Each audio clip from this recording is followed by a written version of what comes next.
Innal hamdalillah nahmaduhu wa nasta'inuhu wa nastaghfiruhu wa natubu ilayh wa na'udzu billahi min shururi anfusina wa min sayyiati a'malina may yahdihillahu fala mudilla lahu wa may yudlil fala hadiyalah wa asyhadu an la ilaha illallah wahdahu la syarika lah wa asyhadu anna Muhammadan abduhu wa rasuluhu la nabiyya ba'dah. Ya ayyuhalladzina amanu taqullaha haqqa tuqatih wa la tamutunna illa wa antum muslimun. Fa in asdaqal hadithi kitabullah wa khairal huda huda Muhammadin sallallahu alaihi wasallam wa syarrul umuri muhdatsatuha wa kullu muhdatsatin bid'ah wa kullu bid'atin dhalalah wa kullu dhalalatin finnar. Ma'asyiral muslimin, usikum wa nafsi bitaqwallah faqad fazal muttaqun. Sungguhnya hari kiamat pasti terjadi, tiada keraguan di dalamnya. Wa anna as-sa'ata atiyatun la raiba fiha wa anna Allaha yab'atsu man fil qubur. Sungguhnya hari kiamat pasti akan datang, tiada keraguan di dalamnya, dan sungguhnya Allah akan membangkitkan manusia-manusia dari kuburan mereka. Setelah manusia dibangkitkan, dan setelah kita dibangkitkan, maka Allah akan membalas segala amal perbuatan yang kita lakukan, sesuai dengan catatan yang telah mencatat segala perbuatan kita selama di dunia. Allah Subhanahu wa taala berfirman, "Inna nahnu nuhyil mauta wa naktubu ma qaddamu wa atharahum wa kulla syai'in ahsainahu fi imamin mubin."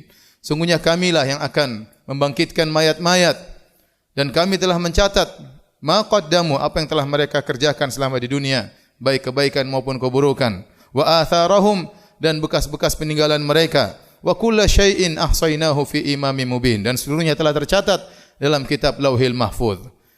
Allah menyatakan dalam ayat ini, dalam surat Yasin, bahwasanya Allah mencatat ma qaddamu, yaitu apa yang telah dilakukan oleh manusia selama kehidupan mereka, baik kebaikan maupun keburukan. Semuanya tercatat, tidak ada yang terluput dari catatan Allah Subhanahu wa taala. Selain itu Allah mengatakan wa atharahum, Allah juga mencatat bekas-bekas peninggalan mereka. Adapun makna firman Allah wa atharahum, bekas-bekas peninggalan mereka, maka ada dua penafsiran di kalangan para ulama.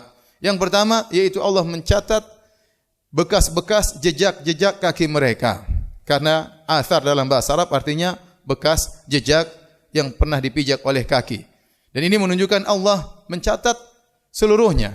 Ya. Jangankan amalan, bahkan bekas jejak kaki yang mungkin terkena angin, yang mungkin terhapuskan karena terkena air atau debu, itu pun dicatat oleh Allah Subhanahu wa taala.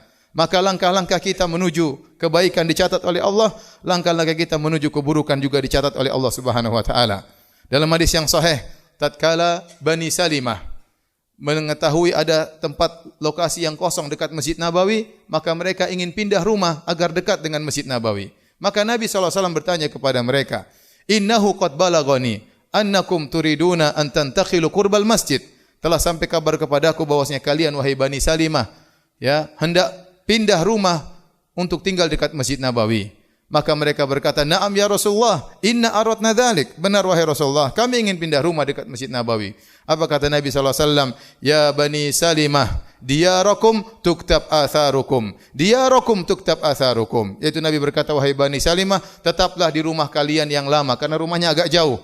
Kalian berjalan kaki menuju Masjid Nabawi, dicatat jejak kaki kalian pulang dan pergi." Sehingga Nabi tidak menganjurkan mereka untuk pindah rumah dekat Masjid Nabawi. Ini menunjukkan langkah kaki seorang menuju masjid, pulang dan pergi, dicatat oleh Allah Subhanahu wa taala. Allah juga berfirman tentang para mujahidin dalam surat Taubah, kata Allah Subhanahu wa taala, "Wala yaqta'una wadiyan illa kutiba lahum." Tidaklah mereka melewati lembah-lembah dalam perjalanan mereka, baik pergi menuju peperangan atau pulang dari peperangan, kecuali dicatat amal soleh bagi mereka.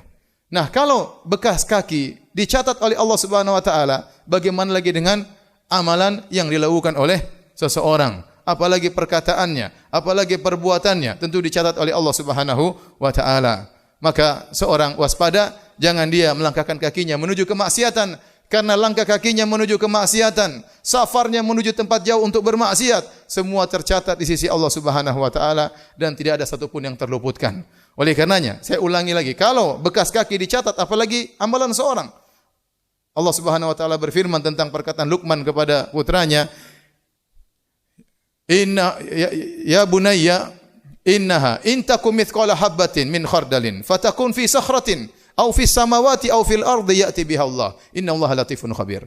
Wahai putraku, kata Luqman kepada putranya, Seandainya ada satu amalan yang beratnya seberat biji sawi, kecil, fatakun fi sakhratin. Kemudian amal tersebut atau biji sawi tersebut tersembunyi dalam suatu batu yang besar. Tidak ada yang lihat, dalam batu tersembunyi. Au fis samawat, atau berada di ruang angkasa sana. Au fil ardi, atau terbenam dalam bumi. Ya'ti biha Allah, Allah akan datangkan. Oleh karenanya amal apapun yang kita lakukan, sekecil apapun, meskipun kita sembunyikan, meskipun kita tutup rapat-rapat, baik itu amal kebajikan maupun amal keburukan, akan Allah hadirkan pada hari kiamat kelak. Ini tafsir yang pertama dari atharakum. Kemudian tafsir yang kedua, wa naktubu ma qaddamu wa atharahum, tentang atharahum, yaitu maksudnya adalah apa-apa yang terjadi karena sebab seseorang, baik kebaikan maupun keburukan. Seseorang terkadang gara-gara dia timbul banyak kebaikan, maka meskipun dia sudah meninggal dunia, kebaikan tersebut masih berjalan, maka dia terus akan menerima pahala dari kebaikan-kebaikan yang muncul karena sebabnya. Oleh karenanya Nabi SAW bersabda, "Man sanna fil islami sunnatan hasanatan, falahu ajruha wa ajru man amila biha min ba'dihi. La yanqusu min ujurihim syai'." Kata Nabi SAW, barang siapa yang mencontohkan contoh kebajikan dalam Islam, maka baginya pahala kalau dia melakukannya, dan pahala bagi dia juga pahala orang-orang yang mengikutinya, tanpa mengulangi pahala orang-orang tersebut. Oleh karenanya orang yang mencontohkan kebaikan, mengajarkan kebaikan, ya, misalnya dia mengajar seorang anak kecil bagaimana cara salat yang benar, maka anak ini kemudian salat sampai meninggal dunia, seluruh pahala salatnya ngalir kepada dia. Mungkin dia mengajar baca Quran bagi anak-anak, mengajar Al-Fatihah, maka anak ini sejak kecil sudah hafal Al-Fatihah melalui mulutnya. Lantas dia baca Al-Fatihah dalam salatnya entah berapa ribu salat seumur hidupnya, maka seluruh pahala Al-Fatihah akan ngalir kepada orang yang mengajarinya. Demikian juga orang yang misalnya membangun masjid, wakaf, dia sudah meninggal dunia, maka masjidnya masih ditempati oleh orang-orang masih salat, maka pahala terus mengalir baginya.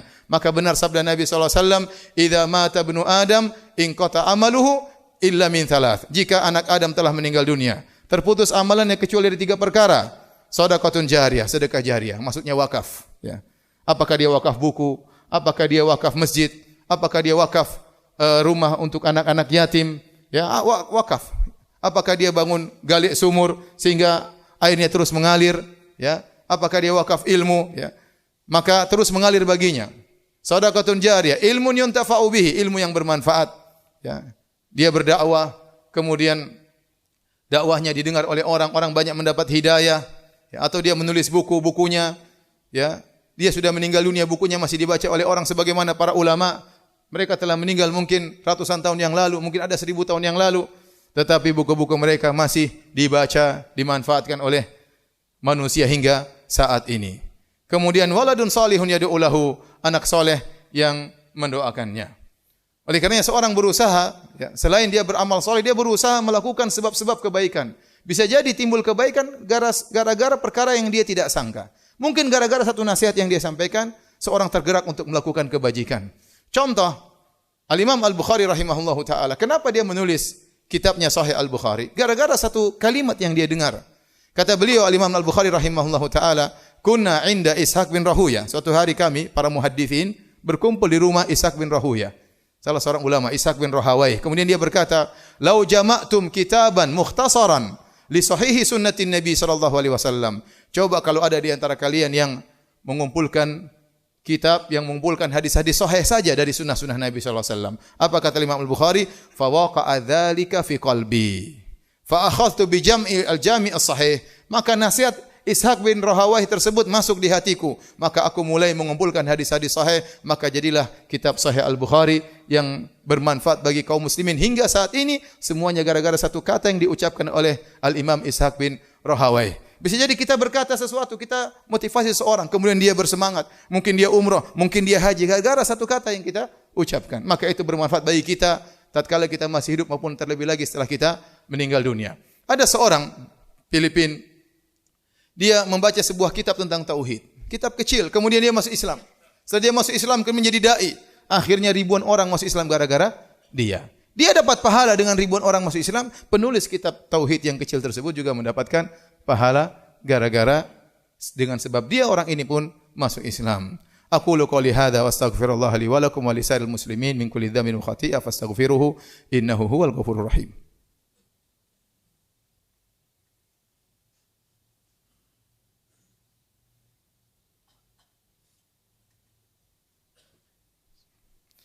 Alhamdulillahi ala ihsani wa syukru lahu ala taufiqihi wa amtinanihi wa asyhadu an la ilaha illallah wahdahu la syarika lahu ta'ziman li sya'nihi wa asyhadu anna Muhammadan abduhu wa rasuluhu da'ila ridwanihi.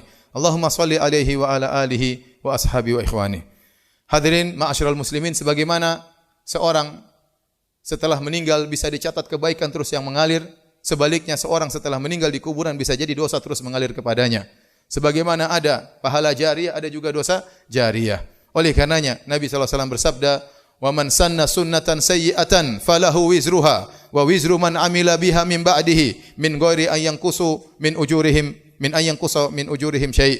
Kata Nabi SAW, barang siapa yang mencontohkan contoh yang buruk, bagi dia dosanya dan dosa orang yang mengikutinya sampai hari kiamat tanpa mengurangi dosa-dosa mereka sama sekali.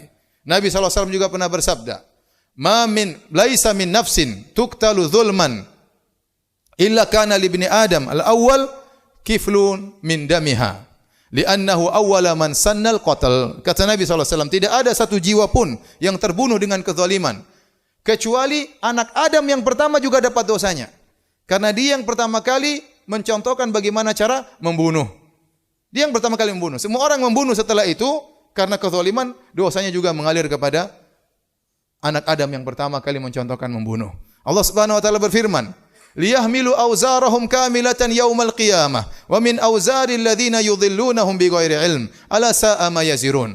Mereka akan memikul dosa-dosa mereka secara sempurna dan juga memikul dosa-dosa orang yang mereka sesatkan. Orang yang mengajarkan kesesatan, ya, maka orang-orang tersesat gara-gara dia, maka dia pun akan memikul dosa-dosanya. Oleh karena Imam Nawawi rahimahullah taala mengatakan, barang siapa yang membuat bid'ah yang itu adalah kesesatan diikuti oleh orang-orang sampai hari kiamat, maka dia akan memikul dosa bid'ah tersebut. Demikian juga barang siapa yang mencontohkan kesyirikan, barang siapa yang mengajarkan ateisme misalnya, barang siapa yang mengajarkan kerusakan, kemaksiatan, maka jika dia sudah meninggal, orang-orang mengikutinya, dosa-dosanya pun akan mengalir kepada dia. Sungguh menyedihkan. Dia dikubur, tidak bisa berbuat lagi, dosa-dosa terus mengalir kepadanya.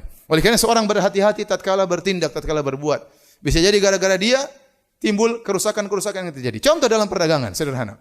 Ada seorang berdagang baju yang tidak benar bagi wanita. Dia jual baju-baju yang buka-bukaan, baju-baju yang menampakkan aurat, dibeli oleh wanita-wanita dan dia tahu ini baju akan dipakai di jalan-jalan. Kemudian akhirnya dipakai oleh wanita tersebut. Kemudian wanita tersebut dipandang oleh banyak lelaki, menggairahkan syahwat mereka, mungkin mengantarkan mereka untuk melakukan hal-hal yang lain, perzinahan dan yang lainnya, maka seluruh dosa akan masuk juga kepada dia. Kenapa? Dia yang jual baju tersebut. Dia yang jual baju tersebut. Waliyadzubillah. Ya. Oleh seorang berhati-hati. Ya. Jangan-jangan dia berdagang, akhirnya dia mengumpulkan dosa yang sangat banyak. Sebaliknya kalau seorang menjual baju yang islami, kemudian dibeli oleh seorang wanita, memakai jubah yang islami, menjaga pandangan orang lain, maka dia juga mendapatkan pahala dari hal tersebut. Ya. Ada seorang membuka, ya saya pernah dengar cerita, ada seorang zaman dahulu dia berlangganan video-video porno. Kemudian dia bayar, kemudian video porno tersebut setiap ada klip yang baru akan masuk ke emailnya. Kemudian dengan otomatis dia offer ke email temannya. Sebenarnya temannya selalu menerima klip-klip porno tersebut dari orang tersebut. Satu hari dia ingin ketemu dengan orang ini yang telah berbagi video porno selalu kepadanya. Ternyata orang tersebut sudah mati. Ya. Klip porno terus bersambung. Ya.